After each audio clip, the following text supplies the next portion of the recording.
우리 언니들, 속 풀고 가실게요. 오늘의 사연 시작합니다. 결혼 28년 차인 박 씨는 올해 50이었습니다. 큰아들은 결혼해서 손자를 하나 두었고 작은아들은 아직 미혼이지만 연인과 동거를 시작했습니다.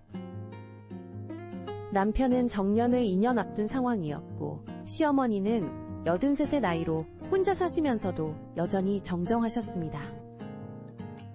올해 추석을 앞두고 가족단체 톡방에 남편이 메시지를 올렸습니다. 올해는 우리끼리 조용히 지내면 어떨까? 아이들도 바쁘고 해서. 박 씨는 그 메시지를 보며 복잡한 마음이 들었습니다. 겉으로는 그래 편하게 지내자 고 답장했지만 마음 한편으로는 시어머니가 어떤 기분일지 생각하니 찜찜했습니다. 사실 이런 상황이 된 데에는 오랜 배경이 있었습니다. 결혼 초기부터 시어머니는 며느리에 대한 기대가 높으셨습니다. 우리 집은 전통을 중시하는 집안이니까 며느리도 그에 맞게 행동해야 한다는 말씀을 자주 하셨고 박 씨는 그 기대에 부응하려 노력했습니다. 명절 때마다 새벽부터 일어나 음식을 준비하고 제사상을 차리며 어른들 수발을 드는 것이 당연하다고 여겼습니다. 하지만 아이들이 커가면서 상황이 달라졌습니다. 큰아들이 중학생이 되었을 때의 일이었습니다. 시어머니가 우리 손자는 공부만 하면 되니까 집안일은 건드리지 마라고 하시면서 설거지를 하려던 아들의 손을 막으셨습니다. 박 씨가 요즘은 남자아이들도 집안일을 배워야 한다고 하던데요 라고 조심스럽게 말씀드렸더니 어디서 시어머니를 가르치려고 하니? 라는 날선 대답이 돌아왔습니다. 그때부터 서서히 균열이 생기기 시작했습니다. 손자가 태어났을 때는 더욱 심했습니다. 시어머니는 내가 키워본 경험이 있으니까 내 말을 들어라. 요즘 젊은 엄마들은 육아를 너무 복잡하게 생각한다. 며 큰며느리의 육아 방식에 계속 개입하려 하셨습니다. 분유를 먹일지 모유를 먹일지 이유식을 언제 시작할지까지 모든 것에 의견을 내시는 바람에 큰며느리는 스트레스를 많이 받았습니다. 박 씨는 중간에서 난처했습니다. 큰며느리가 어머니 할머님이 자꾸 간섭하셔서 힘들어요 라고 하소연할 때마다 어머니는 좋은 뜻으로 하시는 말씀이니까 이해해달라고 달래야 했습니다.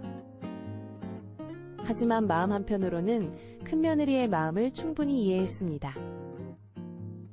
자신도 그런 시간을 겪었으니까요. 작년 설날에는 결정적인 사건이 일어났습니다.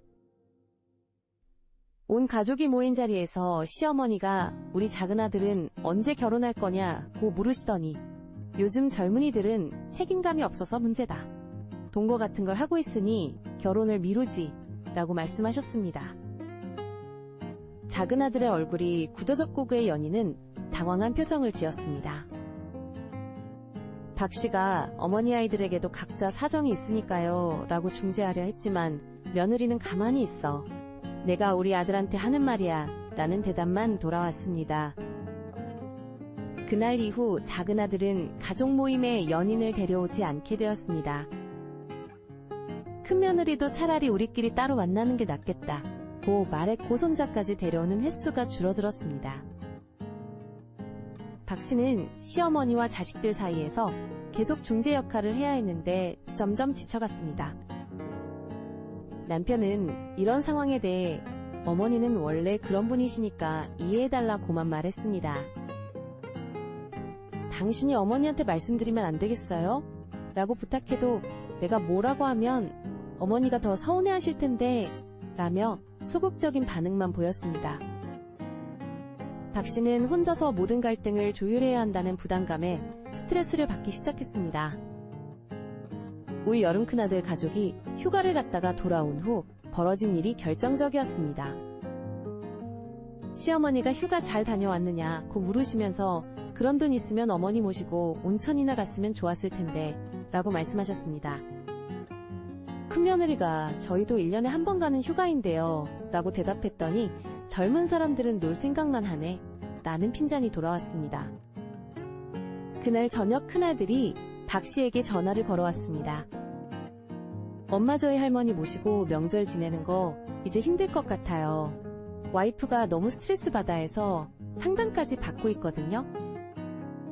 박 씨는 큰 며느리가 그 정도로 힘들어하고 있다는 사실에 충격을 받았습니다. 그 후 며칠 뒤에는 작은아들도 엄마 할머니가 저희 연인을 계속 그렇게 대하시면 저도 가족 모임 나가기 어려워요.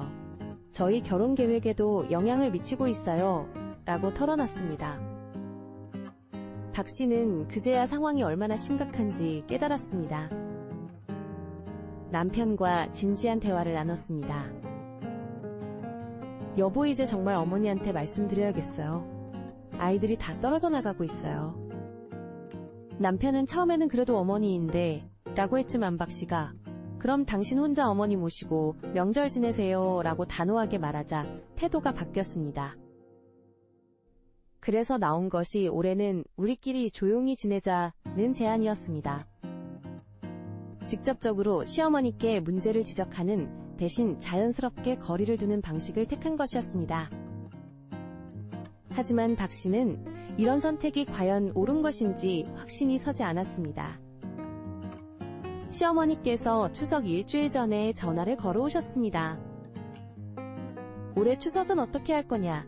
나는 언제까지 기다려야 하나? 목소리에 서운함이 가득했습니다. 박 씨는 어머니 올해는 조금 조용히 지내려고 하는데요. 라고 조심스럽게 말씀드렸습니다. 그럼 나는 혼자 지내라는 말이냐? 내가 뭘 잘못했다고? 라는 반응이 돌아왔습니다. 그 순간 박 씨는 복잡한 감정에 휩싸였습니다. 시어머니의 외로움과 서운함이 이해되는 동시에 28년간 쌓인 피로감도 무시할 수 없었습니다. 어머니께서 잘못하신 건 아니에요. 다만 요즘 아이들이 바빠서요 라고 둘러댔지만 속으로는 정말 아무것도 잘못하지 않으셨을까 라는 생각이 들었습니다. 추석 당일 정말로 시어머니 없이 명절을 보냈습니다. 큰아들 가족과 작은아들이 모두 와서 함께 식사를 했는데 분위기는 확실히 편안했습니다. 큰며느리는 오랜만에 밝은 표정을 지었고 손자도 할머니 눈치를 보지 않고 자유롭게 뛰어놀았습니다. 작은아들도 연인을 데리고 와서 자연스럽게 소개했습니다. 하지만 박 씨는 마음 한편이 무거웠습니다. 시어머니가 혼자 어떻게 명절을 보내고 계실지 걱정되었거든요. 저녁에 안부 전화를 드렸더니 잘 지냈다고 하시면서도 목소리가 쓸쓸했습니다. 명절이 끝난 후 박 씨는 오랜 고민에 빠졌습니다. 이런 식으로 관계를 정리하는 것이 과연 옳은 일일까요? 시어머니의 입장에서 보면 갑자기 가족들로부터 소외당한 것처럼 느껴질 수 있을 것입니다. 하지만 며느리와 아들들의 입장에서는 자기 보호를 위한 불가피한 선택이었습니다. 며칠 뒤 큰며느리가 어머니 정말 편안한 명절이었어요. 아기도 스트레스 안 받고 즐거워했어요 라고 말했을 때 박 씨는 마음이 더 복잡해졌어요.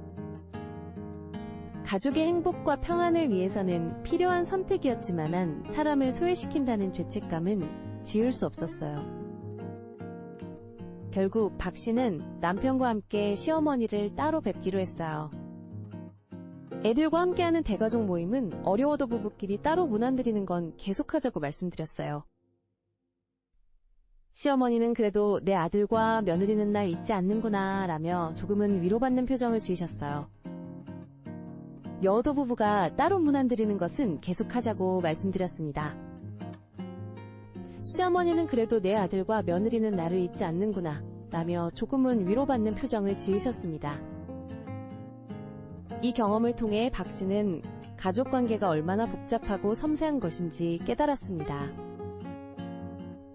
누구 하나가 완전히 잘못되었다고 할 수는 없지만 서로 다른 관점과 기대가 충돌할 때 생기는 갈등을 지혜롭게 해결하는 것은 정말 어려운 일이었습니다. 시어머니를 제외한 명절이 편안했던 것은 사실이지만 그것이 최선의 해결책인지는 여전히 확신할 수 없었습니다. 중요한 것은 서로의 마음을 이해하고 존중하면서 모두가 상처받지 않는 방법을 계속 찾아가는 것이라는 생각이 들었습니다.